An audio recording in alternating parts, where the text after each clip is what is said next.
Good morning all of you. आज से जो हम अपना टॉपिक स्टार्ट करेंगे वो है हमारा वेजिटेशन यानी वनस्पति। अब हम बात करेंगे भारत के अंदर कौन कौन सी वनस्पतियां पाई जाती हैं।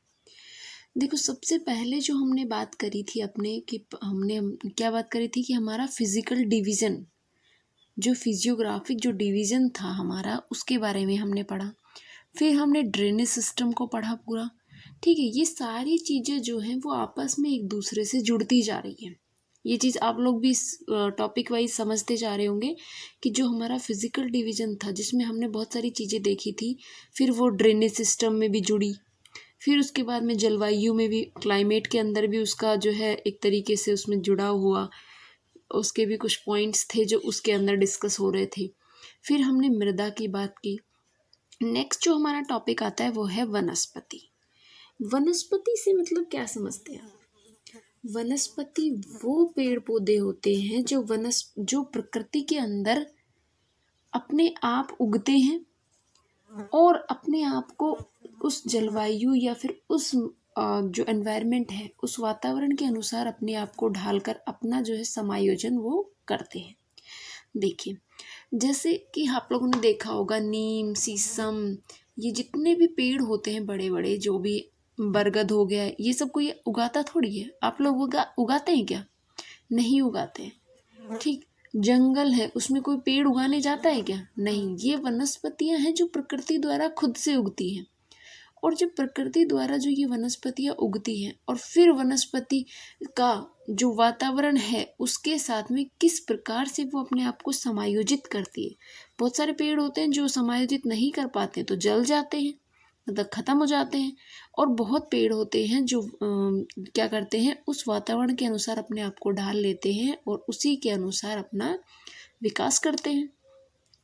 तो वनस्पति क्या हुआ कि वनस्पति जो प्रकृति के द्वारा जितनी भी जो वनस्पतियां हैं, पेड़ पौधे हैं, जब वो अपने आप को क्या कर लेती हैं, समायोजित कर लेती है उसके अंदर, किसमें, वातावरण के अनुसार ये अपने आप को समायोजित जब कर लेती है तो उनको क्या कहते हैं हम, वनस्पति वो कहलाती है। अब वनस्पतियां भी दो प्रकार की होती हैं। एक होती है देशज वनस्पति और एक होती है हमारी विदेशी, या फिर इसको बोलते हैं हम विदेशज वनस्पति। देखिए, एक होती है हमारी देशज और एक होती है विदेशज। जो देशज वनस्पति होती है, मतलब देशज वनस्पति मतलब ये है कि जो हमारे देश में विद्यमान है, जो हमारे ही देश में उगी है, उसी के वातावरण के अनुसार वो अपने आप को समायोजित कर रही है। और विदेशज वनस्पति वो वनस्पति है जिसको बाहर से लाकर या फिर किसी दूसरे स्थान से वो अन्यत्र क्षेत्रों से पहुंचकर अपने आप को वो विकसित जब करती है तो उसको हम क्या कहते हैं, हमारी विदेशज वनस्पति। देखिए, जो देशज वनस्पति होती है वो मुख्यतः जो हमारा कौन सा भाग आता है, हिमालय, हिमालय हो गया। उसके बाद हमारा प्रायद्वीपीय जो भाग है वो, इन दोनों के अंदर जो वनस्पति पाई जाती है वो है हमारी देशज वनस्पति। देशज वनस्पति कौन सी वनस्पति होती है, जो जहाँ पर उत्पन्न होती है वहीं पर जो है अपने आप को स्थापित रखती है, मतलब उसका जो स्वरूप होता है वो वहीं का होता है।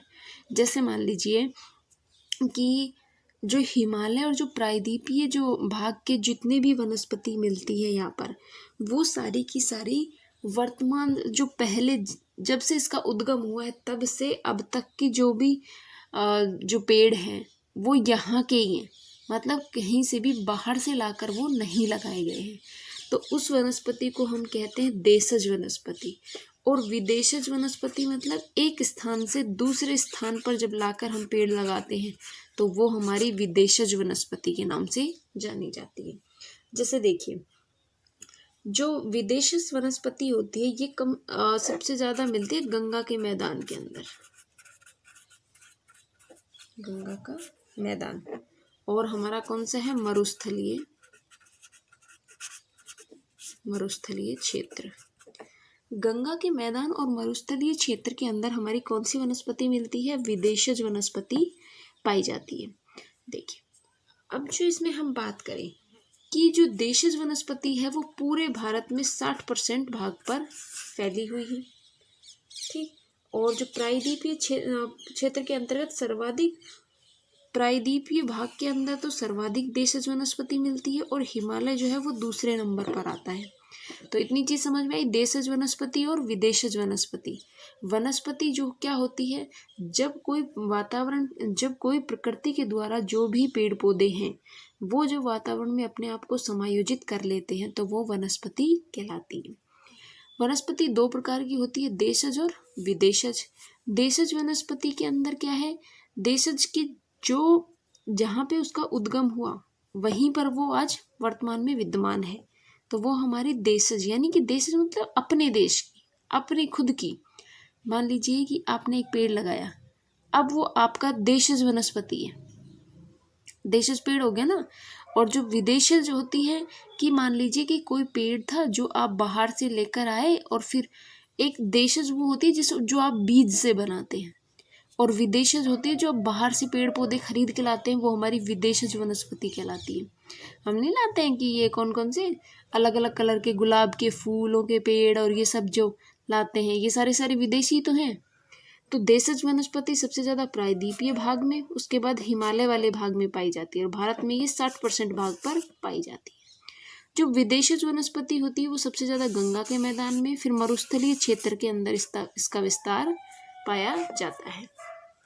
अब हम बात करें जो वनस्पति है, वनस्पति और वनों के संरक्षण और सर्वेक्षण के लिए, वनस्पति जो है उसका सर्वेक्षण और उसका संरक्षण। सर्वेक्षण मतलब उसका सर्वे करने के लिए कि कहाँ पर किस प्रकार की वनस्पति है, ये जानने के लिए हम सर्वेक्षण करते हैं, सर्वे करते हैं। ये तो आप ज्योग्राफी के स्टूडेंट हैं, आपको पता है कि सर्वे क्या होता है, ठीक। संरक्षण मतलब उस वनस्पति का संरक्षण यानी बचाव करना, उसको किस तरीके से भविष्य के लिए हम संरक्षित कर सकते हैं, मतलब उस वनस्पति का ह्रास न होकर उस वनस्पति को किस प्रकार हम बचा सकते हैं, उसका संरक्षण किस प्रकार से कर सकते हैं। ये सर्वेक्षण और संरक्षण करने के लिए 2 विभाग बनाए गए हैं पूरे। जैसे मान लीजिए मैंने बात करी होगी पहले भी कि हर चीज़ का एक डिपार्टमेंट बनाया हुआ है, तो उसी प्रकार से जैसे सॉइल का भी विभाग बनाया हुआ था, जो ICAR था, जो सॉइल की गुणवत्ता और उन सब की जांच करता है, उसी प्रकार से वनस्पति के सर्वेक्षण और संरक्षण के लिए 2 विभाग बनाए गए हैं। पहला जो विभाग है वो है हमारा भारतीय वनस्पति सर्वेक्षण। भारतीय वनस्पति सर्वेक्षण, भारतीय वनस्पति जो सर्वेक्षण है इसकी स्थापना सबसे पहले की गई थी 16 फरवरी 1890 के अंदर, और इसका जो मुख्यालय है वो कहाँ है, कोलकाता के अंदर। मुख्यालय है हमारा कोलकाता में। देखिए, हमने बात की कि वनस्पति का सर्वेक्षण और संरक्षण के लिए 2 विभाग बनाए गए हैं पूरे भारत में, और उसमें से जो है एक है हमारी भारतीय वनस्पति सर्वेक्षण, जिसकी स्थापना 16 फरवरी 1890 में, और उसका मुख्यालय जो है वो कोलकाता में है। ये भारतीय जितनी भी वनस्पतियां पाई जाती हैं उन सब का सर्वेक्षण करने का काम करती है, मतलब कहाँ पर किस प्रकार की वनस्पति है, कितने क्षेत्र में फैली हुई है, इन सब का सर्वे करने के लिए हमारी कौन सी एजेंसी है, भारतीय वनस्पति सर्वेक्षण। दूसरा एक विभाग और है, दूसरा जो विभाग है वो है भारतीय वन सर्वेक्षण। भारतीय वन सर्वेक्षण, देखिए भारतीय वन सर्वेक्षण की जो स्थापना हुई थी वो 1981 में हुई थी, 1 जून 1981 में, और इसका जो मुख्यालय है वो है देहरादून में।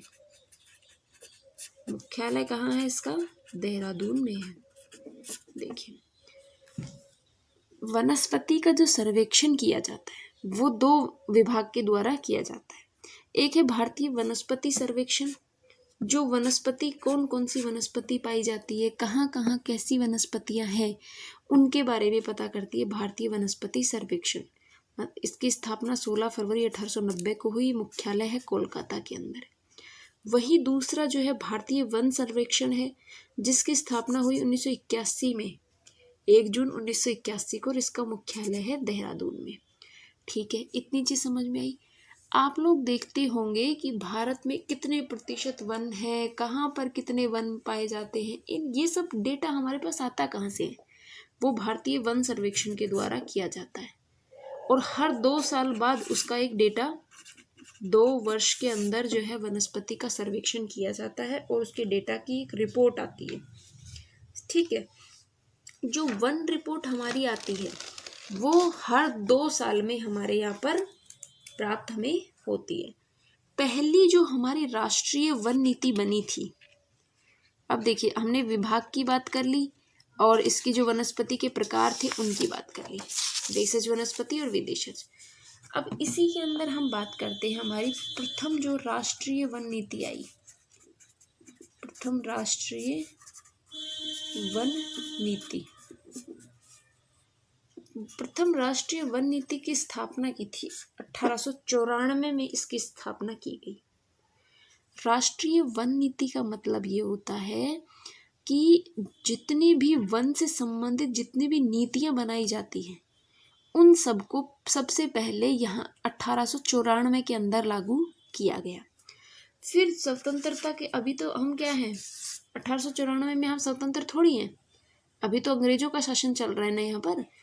उसके बाद स्वतंत्र भारत की अगर बात करें, स्वतंत्र भारत की जो राष्ट्रीय नीति थी वो हमारी 1952 के अंदर स्थापित की गई, और इसमें माना गया कि भारत के अंदर जो भौगोलिक क्षेत्र है वो 33% भाग पर वन क्षेत्र होना ही होना चाहिए, तभी हम लोग जीवित रह सकते हैं। देखिए, प्रथम राष्ट्रीय वन नीति जो थी वो 1894 में आई थी। वो ज़्यादा सफल नहीं हो पाई क्योंकि उस टाइम तक क्या थे, हम अंग्रेजों के अधीन थे। फिर 1952 के अंदर जो हमारी दूसरी स्वतंत्र भारत की जो प्रथम राष्ट्रीय वन नीति आई, उसके अंदर लक्ष्य रखा गया कि भारत का जितना भी क्षेत्रफल है उस क्षेत्रफल का 33% भाग पर हमारे क्या होने चाहिए, वन होने चाहिए। और वन क्यों होने चाहिए, ये हमने बात कल कर ली थी कि पेड़ हमारे लिए कितने जरूरी है। जब पेड़ नहीं होंगे तो आप लोग भी जीवित नहीं रह सकते। हर जो प्रकृति में जो हर एक चीज़ है उसका अपना एक महत्व है और हर चीज़ जरूरी है। एक चीज़ भी अगर पर्यावरण से इधर उधर हो गई तो ये समझ ली कि पूरे वातावरण का जो है वो बैलेंस बिगड़ जाता है। ठीक, और यही तो वजह है कि आजकल हम लोग जो है प्रकृति के साथ छेड़छाड़ करने लगे हैं। आप लोगों ने देखा होगा AC, रेफ्रिजरेटर इतने यूज़ होते हैं, ये सब प्रकृति के साथ छेड़छाड़ ही तो है। जब हम प्रकृति के साथ छेड़छाड़ करेंगे तो निश्चित तौर पर ही कुछ ना कुछ नुकसान हमें देखने को मिलेगा। केदारनाथ में जो ये इतनी भीषण बाढ़ वगैरह आई थी, ठीक, चक्रवात आते हैं हमारे इधर पूर्वी तट पे, क्यों आते हैं? रीजन हम ही हैं, हमारे ही कारण ये सारी चीज़ें होती हैं। और हम लोग ही क्या करते हैं कि प्रकृति के साथ समायोजित करने के साथ साथ हम उसके साथ छेड़खानियाँ करते हैं। हम प्रकृति को बदलना चाहते हैं, लेकिन प्रकृति तो प्रकृति है। आप प्रकृति को चेंज करना चाहते हैं तो वो थोड़ा ना पॉसिबल है। तो जो वन है वो लक्ष्य रखा गया 1992 की नीति में कि 33% भाग पर वन होना चाहिए। ठीक, अब जो है बात की गई कि भारत के अंदर आज़ादी से पहले जो ब्रिटिश काल था उसके अंदर वनों की कटाई बहुत हो रही थी, और उस कटाई के अंतर्गत ही ये लक्ष्य रखा गया था कि भारत में 33% के लगभग आसपास जो है हमारे पास वन होने चाहिए। ठीक है भाई, फिर एक टर्म आता है अपने आगे काम आएगा, उसको हम यहीं पे देख लेते हैं, वो है हमारा हॉटस्पॉट। वनस्पति से संबंधित आपने ये वर्ड कई बार सुना होगा, हॉटस्पॉट। पर्यावरण विज्ञान की दृष्टि से कहा गया कि हॉटस्पॉट वे स्थान होते हैं जहां जैव विविधता जो है वो भरपूर मात्रा में हो, कि भरपूर मात्रा में जो क्षेत्र है मतलब जहाँ पर भरपूर मात्रा में वनस्पतियाँ पाई जा रही हैं और अब मानव के द्वारा मानव क्या कर रहा है, उसके अंदर हस्तक्षेप कर रहा है और हस्तक्षेप करके क्या कर रहा है कि उस वनस्पति को वो संकट में डाल रहा है, वनस्पति को काट रहा है, पेड़ों को काट रहा है, मानव अपना हस्तक्षेप कर रहा है। तो उस वाली जो स्थिति है उसको हमने क्या कहा, हॉट स्पॉट। हॉट स्पॉट क्या होता है कि जहाँ पर जैव विविधता भरपूर मात्रा में होती है, मतलब जैव विविधता मतलब पेड़ पौधे पशु पक्षी ये सब जहाँ पर बहुत मात्रा में पाए जाते हैं, लेकिन जब मानव उसमें हस्तक्षेप कर देता है और वो स्थिति संकटग्रस्त हो जाती है तो हम उसको क्या कहते हैं, हॉट स्पॉट की स्थिति कहते हैं। ठीक, इतनी चीज समझ में आई। ये अभी तक जो है हम लोगों ने वनस्पति का इंट्रो देखा। अब भारत की वनस्पति और भारत के जो वनों का जो वर्गीकरण है उसको हम देखेंगे। ठीक है, तो सबसे पहले हम वनों का वर्गीकरण स्टार्ट करते हैं। देखिए, भारत में जो वनों का वर्गीकरण है वो कई आधारों पर किया गया है।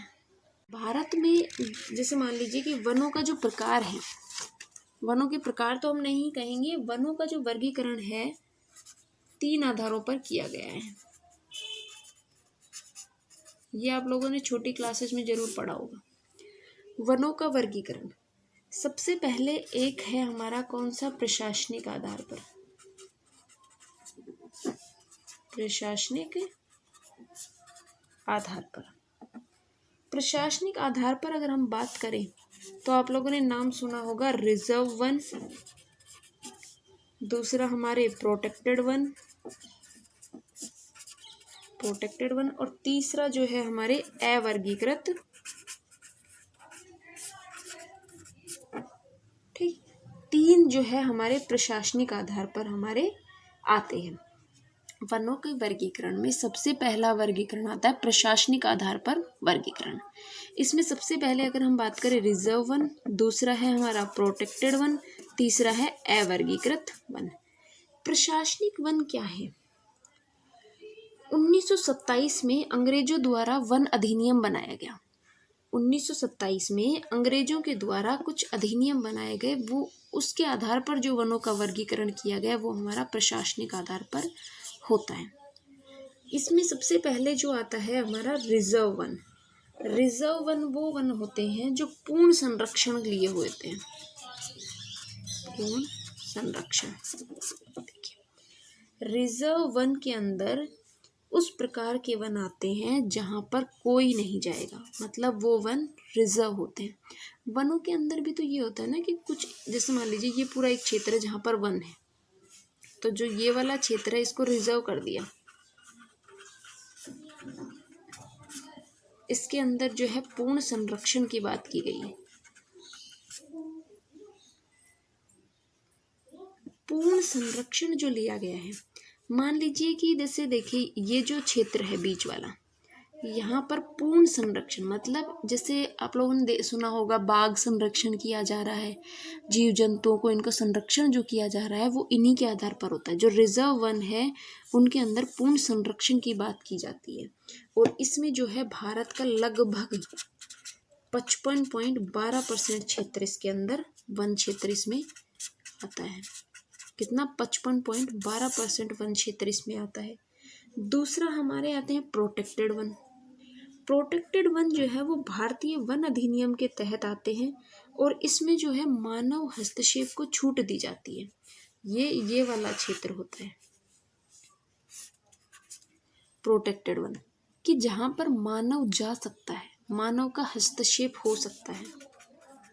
मानव हस्तक्षेप इसके अंदर होता है।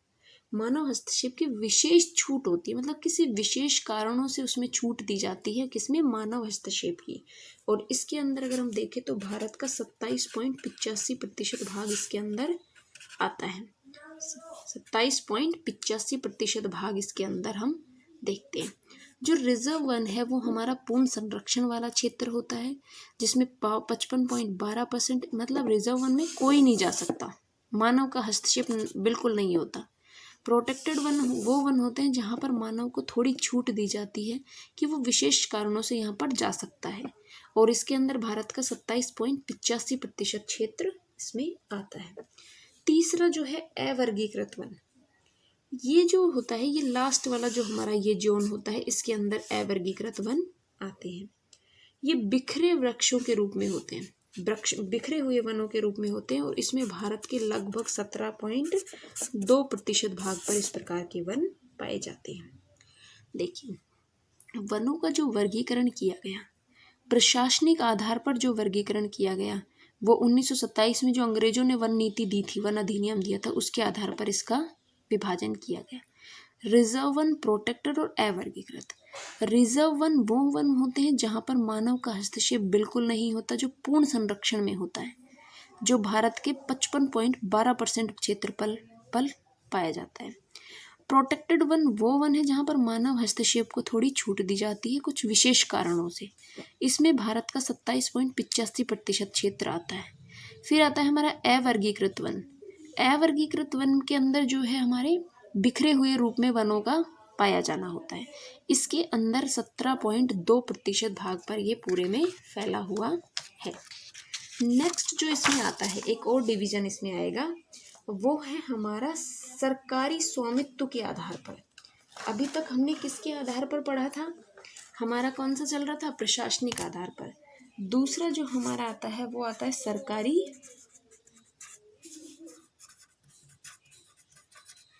स्वामित्व के आधार पर। जो सरकारी स्वामित्व के आधार पर कुछ सरकारी वन होते हैं, सरकारी वन, कुछ सामुदायिक वन होते हैं, कुछ निजी वन होते हैं।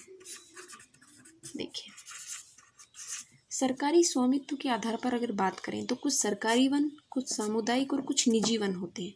सरकारी वन भारत के 93.8% भाग को सरकार अपने अंडर में रखती है, और जो सामुदायिक वन होते हैं जहाँ पर सब लोग जा सकते हैं, वो हमारे 4.9% भाग पर है।